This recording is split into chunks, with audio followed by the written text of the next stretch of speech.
Selamat datang di channel Alur Donghua. Sebelum menonton, silahkan subscribe, biar Mimin tambah semangat update-nya. Di hadapan proposisi yang menggoda, Han Li tidak tampak terlalu gembira. Sebaliknya, dia bertanya dengan suara dingin, apa yang kamu inginkan sebagai gantinya? Kamu tidak hanya akan mengajariku metode penyempurnaan secara gratis kan? Aku ingin kamu mencoba dan menghilangkan efek asimilasi yang dimiliki kuali Heaven Void terhadapku, dan aku juga ingin kamu melindungiku untuk sementara waktu sebelum kamu meninggal atau naik ke alam yang lebih tinggi.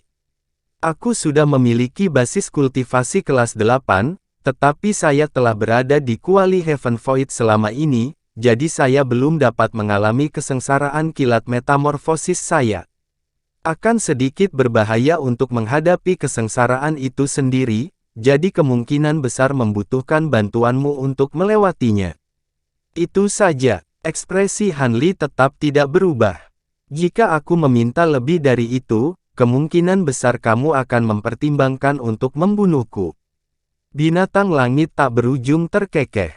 Baiklah, jika itu semua syarat yang kamu miliki, maka aku pasti bisa menyetujuinya. Namun, sehubungan dengan membantumu melarikan diri dari kuali, itu harus menunggu sampai aku meninggal atau bersiap untuk naik. Kamu tidak masalah dengan itu. Han Li mempertimbangkan pro dan kontra untuk beberapa saat sebelum memutuskan untuk setuju. Tidak ada sama sekali. Anda telah membuat keputusan yang sangat bijaksana, rekan Taois. Tidak perlu bagi kita untuk saling menyerang, jadi jauh lebih baik bagi kita untuk saling menguntungkan satu sama lain. Sebagai tanda ketulusan saya bisa menganugerahkan kepadamu teks perak miring ini terlebih dahulu. The Endless Sky Beast jelas sangat lega dan mulai tertawa terbahak-bahak. Itu bagus. Han Li menoleh ke jimat emas di tangannya dan dengan senang hati menerima tawaran Endless Sky Beast. Namun, dia tiba-tiba menepuk pinggangnya setelah merenung sejenak, dan sebuah tas biru muncul di tangannya. Itu adalah kantong penyimpanan Patriark Golden Flower. Han Li menyapu indera spiritual dan semua isinya terungkap kepadanya. Beberapa saat kemudian, dia menggoyangkan tas itu dan semburan cahaya biru meletus dari dalam saat beberapa slip batu giok ditembakkan, yang semuanya memiliki warna berbeda. Han Li segera memeriksa dengan hati-hati melalui seni kultivasi dan teknik rahasia yang terekam dalam slip batu giok.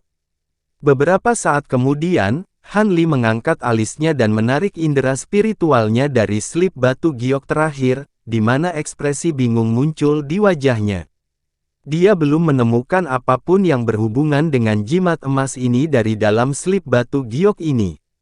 Mungkinkah dia tidak memurnikan jimat ini, tapi mendapatkannya di tempat lain? Dengan pemikiran itu, Han Li berpikir keras. Tiba-tiba, ekspresinya bergerak dan sebuah pemikiran sepertinya muncul di benaknya. Dia tiba-tiba menundukkan kepalanya dan indera spiritualnya tenggelam ke dalam kantong penyimpanannya lagi sebelum dengan cepat mengunci sebuah item. Cahaya azure menyala dari kantong penyimpanan saat item lain muncul. Ini adalah kotak kayu kuning berukuran sekitar setengah kaki dengan jimat pembatas terpampang di permukaannya. Han Li mengangkat tangan dan segera merobek jimat itu sebelum menepuk tutup kotak. Kotak kayu perlahan terbuka. Ini adalah lencana giok putih seukuran kepalan tangan, di mana rune perak berkedip tidak jelas. Semua rune perak itu adalah teks perak miring. Rune-rune ini sangat kecil, namun terlihat sangat jelas setelah dia memindai mereka dengan indera spiritual. Namun, sangat jelas bahwa ini hanya setengah lencana. Han Li sedikit goyah saat melihat ini, namun sebelum dia memiliki kesempatan untuk memeriksa lencana, rune perak pada lencana itu tiba-tiba menyala dengan liar sebelum lencana itu sendiri terbang ke kejauhan sebagai seberkas cahaya perak. Hati Han Li tersentak kaget, tapi dia agak siap setelah melihat jimat pembatas terpampang di atas kotak kayu. Dengan demikian, cahaya perak hanya menempuh jarak sekitar 10 kaki sebelum tangannya melesat seperti kilat. Cahaya biru meletus dari kelima jarinya secara serempak. Ruang di sekelilingnya mulai mengeluarkan suara mendengung, diikuti dengan cahaya perak yang mulai bergetar tak stabil. Hasilnya, cahaya goyah, dan lencana giok itu terungkap lagi. Han Li memasang ekspresi gelap saat dia menyatukan kelima jarinya. Kekuatan hisap yang sangat besar atas lencana giok, menyebabkannya menembak kembali ke tangan Han Li. The Endless Sky Beast di dalam Heaven Void Cauldron mendeteksi apa yang baru saja terjadi, dan tiba-tiba ia berseru dengan suara yang sedikit bergetar, "The Golden Jade Tome." Mustahil. Bagaimana mungkin sesuatu seperti ini tertinggal di dunia manusia? Apakah kamu mengenali barang ini? Hati Han Li tergerak setelah mendengar ini. Lencana giok ini jelas barang yang luar biasa untuk menarik tanggapan yang begitu keras dari kultivator iblis alam roh yang kuat ini. The Endless Sky Beast terus bergumam, "Mustahil. Tidak mungkin benda ini ada di dunia manusia. Dengan sifat spiritualnya, bagaimana mungkin ia mau tinggal di alam rendah ini dengan ki spiritual yang langka?" Tunggu, aku mengerti sekarang, halaman buku tebal ini tidak lengkap dan hampir semua sifat spiritualnya telah menghilang, sehingga tidak lagi memiliki kemampuan untuk kembali ke alam roh. Tapi siapa yang cukup kuat untuk merobek halaman ini? Tampaknya kemunculan lencana giok ini sangat mengejutkan binatang itu sehingga ia tidak dapat mencegah emosinya. Alis Han Li berkerut erat saat dia berdeham untuk menarik perhatiannya. The Endless Sky Beast akhirnya pulih sedikit dari terkejutnya, dan menjelaskan, maafkan saya karena kurangnya ketenangan saya. Hanya saja melihat item ini di dunia ini benar-benar merupakan kejutan besar bagi saya." Han Li melambaikan lencana giok perlahan di depan kuali Heaven Void, dan bertanya, "Menilai dari reaksimu, tampaknya ini adalah barang yang luar biasa." Dari suaranya, ini adalah sesuatu dari alam roh. Barang yang cukup luar biasa, katamu. Jika aku memberitahumu asal-usulnya, kamu akan ketakutan besar juga. Barang ini tidak berasal dari alam roh. Sebaliknya, itu diturunkan dari alam yang lebih tinggi, dan item abadi. Cahaya biru tiba-tiba melintas di sepanjang permukaan kuali Heaven Void, diikuti bola cahaya biru muncul dari dalam. Cahaya biru jatuh dan terwujud menjadi anak laki-laki yang cantik dan gemuk setinggi sekitar 1 kaki, tampaknya hanya berusia sekitar 3 atau 4 tahun. Namun, anak kecil itu memasang ekspresi gelap yang agak tidak pantas di wajahnya, dan menatap tajam ke arah lencana giok di mata Han Li dengan emosi kompleks yang melintas di matanya. Tampaknya ada sedikit kecemburuan, tetapi juga ada sedikit kesedihan. Ekspresi Han Li segera berubah drastis setelah mengetahui lencana giok ini adalah benda abadi. Hatinya kemudian tersentak kaget melihat kemunculan anak kecil itu. Anak kecil ini hanyalah manifestasi bentuk manusia dari binatang langit tak berujung, yang terwujud menggunakan ki spiritual di kuali. Sebelum segel pada tubuh aslinya, tidak mungkin ia bisa meninggalkan kuali Heaven Void. Perhatian Han Li kemudian benar-benar tertuju pada Golden Jade Tome ini. Item abadi. Apa aku salah mendengarnya? Han Li menatap lencana giok di tangannya dengan kaget. Dibandingkan dengan alam abadi sejati, batas antara alam jauh lebih lemah antara dunia manusia dan alam roh. Namun, tidak jarang item abadi jatuh ke alam roh. Hanya saja buku batu giok emas ini terlalu terkenal. Itulah sebabnya aku tidak bisa menahan reaksiku, desa Endless Sky Beast. Oh, jika tidak terlalu merepotkan, bisakah kamu memberitahuku tentang item ini? Han Li bertanya. Dikatakan bahwa buku tebal ini berisi total 108 halaman, di mana masing-masing halaman mencatat teknik rahasia abadi yang berbeda. 36 dari halaman itu dikenal sebagai halaman dalam, dan berisi hal-hal seperti seni kultivasi, serta beberapa kemampuan misterius dan luar biasa. 72 halaman sisanya dikenal sebagai halaman luar, dan berisi banyak sekali informasi mengenai bidang-bidang seperti jimat, mantra formasi, dan pemurnian pil, hanya 7 atau 8 halaman itu yang benar-benar diketahui publik. Namun, hampir setiap kultivator yang berhasil mendapatkan dan berhasil mengolah salah satu dari halaman tersebut telah menjadi tokoh yang sangat menonjol dalam umat manusia. Bahkan jika mereka tidak bisa dibandingkan dengan 3 kaisar, mereka masih cukup kuat untuk menguasai pemukiman besar. Namun, yang paling menggoda bagi semua orang adalah dalam 100.000 tahun terakhir, dikatakan bahwa semua kultivator di alam roh yang telah mencapai dao besar telah menggunakan seni kultivasi dari buku batu giok ini. Apakah ini benar atau tidak, itu cukup untuk membuat semua kultivator manusia gempar. Kultivator manusia, apakah semua halaman buku giok jatuh ke tangan ras manusia? Han Li awalnya terperangah dengan cerita Endless Sky Beast, tetapi pada akhirnya, dia mendeteksi sesuatu yang sedikit salah. Hehe, pada awalnya, ras iblis kami juga berpartisipasi dalam perang untuk mengamankan halaman dalam kitab giok emas. Namun, tidak lama setelah itu, semua senior kami menemukan bahwa kitab itu hanya berisi seni kultivasi yang cocok untuk manusia. Jika seorang kultivator iblis seperti kita menggunakan salah satu dari seni kultivasi itu, tidak menguntungkan kita, itu bahkan akan sangat merusak basis kultivasi kita, sampai-sampai beberapa bahkan meledakkan diri di tempat. Setelah beberapa percobaan, ras iblis kita benar-benar menyerah pada buku giok ini. Halaman-halamannya memang sangat berharga, namun sama sekali tidak berguna bagi ras iblis kita. Sisa-sisa abadi itu juga merupakan kumpulan sisa-sisa manusia, jadi tidak ada mengejutkan bahwa seni kultivasi di Golden Jade Tome diciptakan untuk kalian manusia. Han Li mengelus dagunya dan merenung dengan sikap berpikir, begitu. Tapi jika tidak ada yang abadi yang pernah turun ke alam roh, bagaimana kau tahu bahwa kumpulan sisa-sisa manusia adalah sisa-sisa yang abadi? Mungkin mereka hanyalah sisa-sisa dari seorang kultivator yang sangat kuat dari alam roh. Anak kecil itu sedikit goyah setelah mendengar ini sebelum menjawab dengan alis berkerut, saya tidak yakin tentang detail spesifik di sana.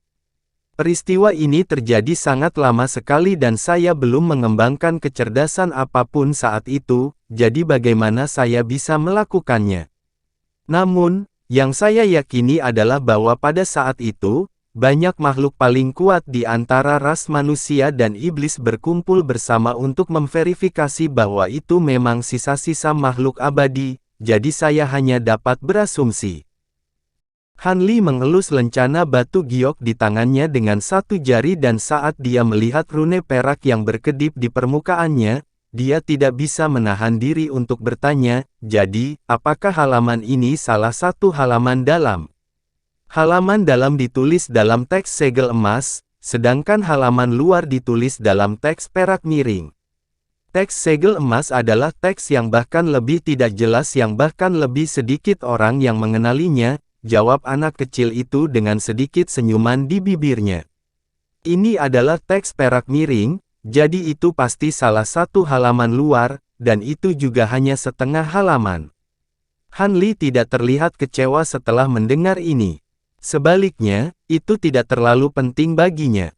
Bahkan jika Golden Jade Tome ini benar-benar barang yang luar biasa, dia hanyalah seorang kultivator dunia manusia yang bahkan mungkin tidak dapat mencapai tahap transformasi dewa, jadi semua ini terlalu jauh darinya.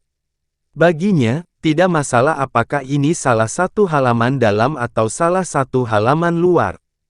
Dia tidak akan terlalu terburu-buru dan mulai berpikir untuk berkultivasi di alam roh pada saat ini. Ini tidak berlaku untuk halaman luar karena isinya tidak mengandung seni kultivasi apapun. Jika Anda dapat menguasai beberapa elemen halaman ini dan menjadikannya milik kami, Anda masih akan mendapat manfaat besar darinya. Han Li melihat jimat emas di tangannya yang lain, dan berspekulasi, ini hanya masalah melihat konten apa ini. Setengah halaman berisi dan apakah itu akan berguna bagi saya sekarang? Kemungkinan besar itu adalah metode pembuatan jimat. Anak kecil itu menggelengkan kepalanya, dan berkata, itu mungkin belum tentu demikian. Tidak mungkin kultivator dunia manusia manapun dapat mengenali teks perak miring, dan Patriark Bunga Emas kemungkinan besar memperoleh setengah halaman ini secara kebetulan. Dia mungkin kemudian menemukan keajaiban teks perak miring ini dan memasukkannya ke dalam jimat emas itu.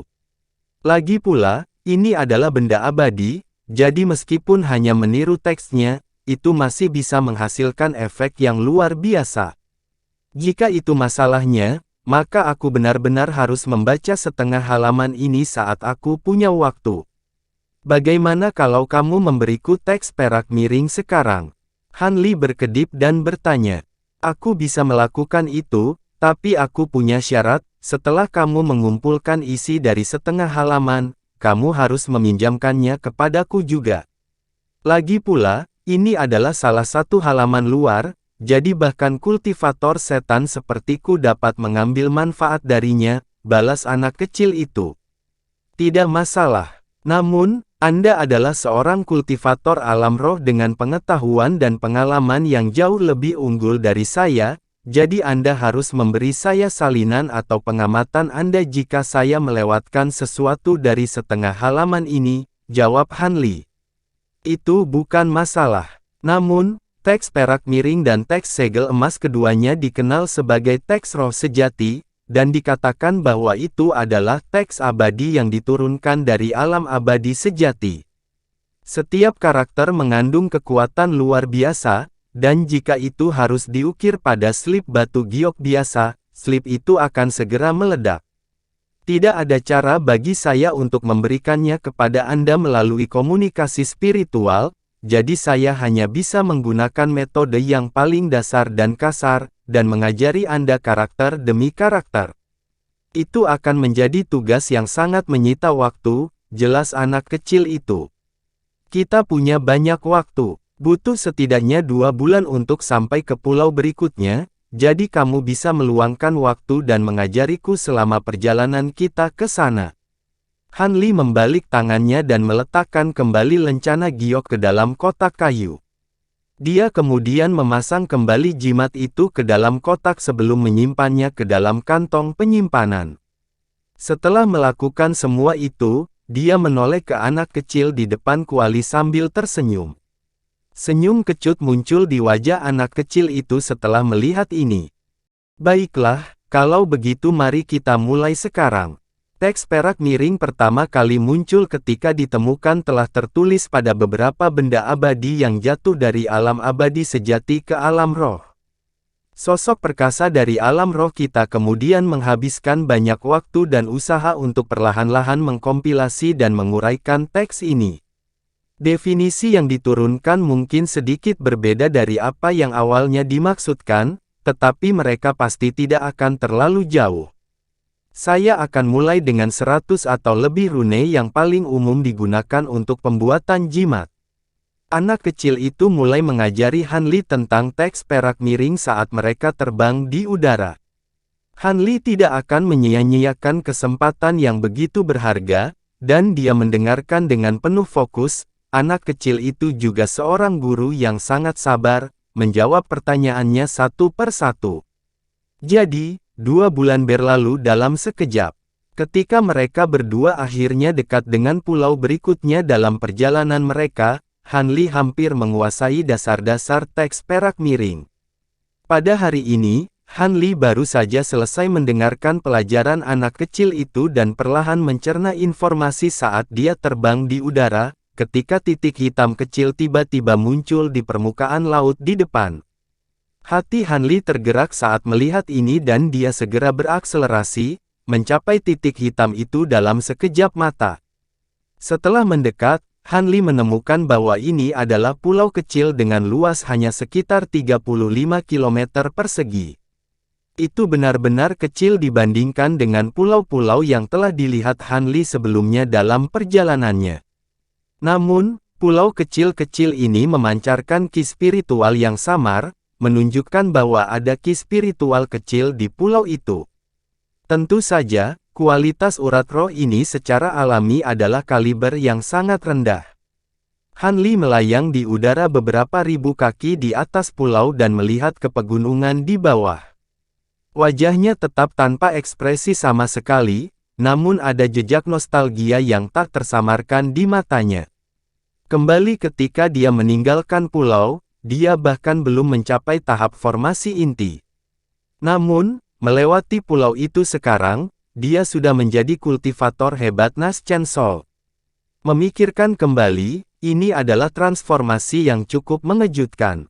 Meskipun hatinya sangat teguh dalam mengejar dao besar ketika dia meninggalkan pulau itu, dia tidak pernah membayangkan bahwa dia akan benar-benar menjadi kultivator Nas Chen Sol suatu hari nanti. Han Li melayang di atas pulau dalam diam untuk waktu yang lama sebelum tampilan nostalgia secara bertahap menghilang dari matanya, di mana dia melesat ke kejauhan lagi sebagai seberkas cahaya biru. Melihat dia sudah mencapai pulau hamparan kecil, dia pasti sudah cukup dekat dengan tujuannya. Benar saja, kurang dari setengah hari kemudian, Han Li melihat pulau besar yang dia tuju jauh di kejauhan. Namun, kali ini Han Li tidak masuk melalui dermaga. Sebaliknya, dia menemukan tempat yang benar-benar terpencil dan lapisan cahaya spiritual muncul di sekujur tubuhnya saat dia menembak langsung ke arah batasan putih yang menyelimuti pulau itu. Ledakan keras meletus sebagai akibatnya dan penghalang cahaya di sekitarnya bergetar hebat. Han Li mampu menerobos penghalang cahaya melalui kekuatan kasar, lalu terbang menjauh dari tempat kejadian. Beberapa saat setelah Han Li pergi, seberkas cahaya mulai menyatu ke arah tempat Han Li menerobos penghalang cahaya. Garis-garis cahaya itu dengan cepat mengungkapkan diri mereka sebagai beberapa kultivator pendirian yayasan, dan semuanya menunjukkan ekspresi panik di wajah mereka. Namun, penghalang cahaya telah sepenuhnya disegel lagi, dan mereka tidak dapat menemukan apapun bahkan setelah berpisah dan mencari di area sekitarnya. Pada akhirnya, mereka hanya bisa terlibat dalam diskusi yang membingungkan sebelum terbang lagi. Pada titik ini, Han Li sudah turun ke gunung beberapa ratus kilometer jauhnya. Tiba-tiba, pelat formasi yang memancarkan cahaya putih redup muncul di tangannya. Han Li membuka mulutnya dan bola ki spiritual biru diledakkan ke piring formasi saat dia mulai melantunkan sesuatu. Cahaya putih dan biru segera mulai berbaur satu sama lain di sepanjang pelat formasi, dan pelat itu sendiri menjadi sangat terang dan menyilaukan. Han Li mengetukkan jari dengan lembut pada pelat formasi dan cahaya segera surut, memperlihatkan pelat formasi lagi, yang telah menjadi permukaan seperti cermin yang sejernih air. Di permukaan cermin, ada cahaya merah yang berkedip-kedip berirama. Han Li mengangguk puas saat melihat ini, dan dia membawa pelat formasi di satu tangan saat dia naik ke udara. Setelah memastikan arah tertentu di udara, dia mulai terbang ke kejauhan lagi. Beberapa saat kemudian, Han Li muncul di udara di atas tempat tertentu di pulau itu. Dia melihat ke tanah pertanian di bawah dan pandangan ragu muncul di matanya. Bukankah ini tempat Guklan Manor pernah berada? Mengapa Wen Xiyue dan yang lainnya tinggal di sini? Han Li bergumam dengan ekspresi terkejut dan bingung di wajahnya. Han Li melayang di udara di atas manor tanpa berusaha menyembunyikan dirinya, jadi tindakannya menimbulkan kehebohan di antara manusia di manor. Beberapa saat kemudian, dua seberkas cahaya tiba-tiba terbang keluar dari salah satu ruangan di bawah sebelum mencapai Han Li dalam sekejap mata. Cahaya kemudian surut untuk mengungkapkan seorang lelaki tua dan seorang lelaki parubaya, keduanya berada di tahap pendirian yayasan. Anda, Han Li menatap mereka berdua dengan alis yang sedikit berkerut. Setelah melihat fitur wajah Han Li, keduanya segera memberi hormat dengan ekspresi terkejut di wajah mereka. Kami memberikan penghormatan kepada senior. Kami tidak tahu bahwa Anda akan mengunjungi tempat ini, jadi mohon maafkan kami karena tidak mempersiapkan sambutan. Keduanya adalah murid Wen Xiyue dan rekan daonya. Mereka menyadari Han Li adalah seorang kultivator yang hebat, jadi mereka dipenuhi dengan kekaguman dan hormat. Kenapa kamu tinggal di sini? Di mana tuan kamu? Han Li bertanya tanpa ekspresi. Ini adalah kediaman salah satu murid dalam nama saya, jadi saya memutuskan untuk membawa semua orang ke sini. Guru dan rekan Dao menemukan tempat ini terlalu gaduh untuk mereka sukai, jadi mereka tinggal di sebuah gua darurat yang tinggal di dekat putri mereka. Pria tua itu menjawab dengan hormat. Seorang murid atas nama, apakah dia anggota klan Gu? Ekspresi aneh muncul di wajah Han Li. Itu benar, kamu juga tahu tentang klan Gu, senior. Pria tua itu tiba-tiba dilanda rasa tidak nyaman. Tuan klan Gu memiliki hubungan denganku di masa lalu, tapi itu sudah lebih dari 200 tahun yang lalu, jawab Han Li. Apa, begitukah? Pria parubaya itu tercengang mendengarnya. Dan sekarang, aku kembali ke tempat ini, sepertinya aku benar-benar memiliki semacam afinitas dengan klan Gu. Aku akan menemui tuanmu terlebih dahulu. Suruh murid-murid dari klan Gu menemuiku nanti, Han Li menginstruksikan dengan nada tegas. Ya, aku pasti akan melakukannya. Pria tua itu tercengang sekaligus gembira mendengar ini. Dia tidak tahu hubungan seperti apa yang dimiliki Han Li dengan klan Gu di masa lalu, tapi paling tidak terdengar mereka adalah musuh. Han Li mengangguk dan mengirim indera spiritual menyapu udara, memungkinkan dia untuk dengan cepat melacak lokasi Wen Xiyue dan rekan Dao-nya.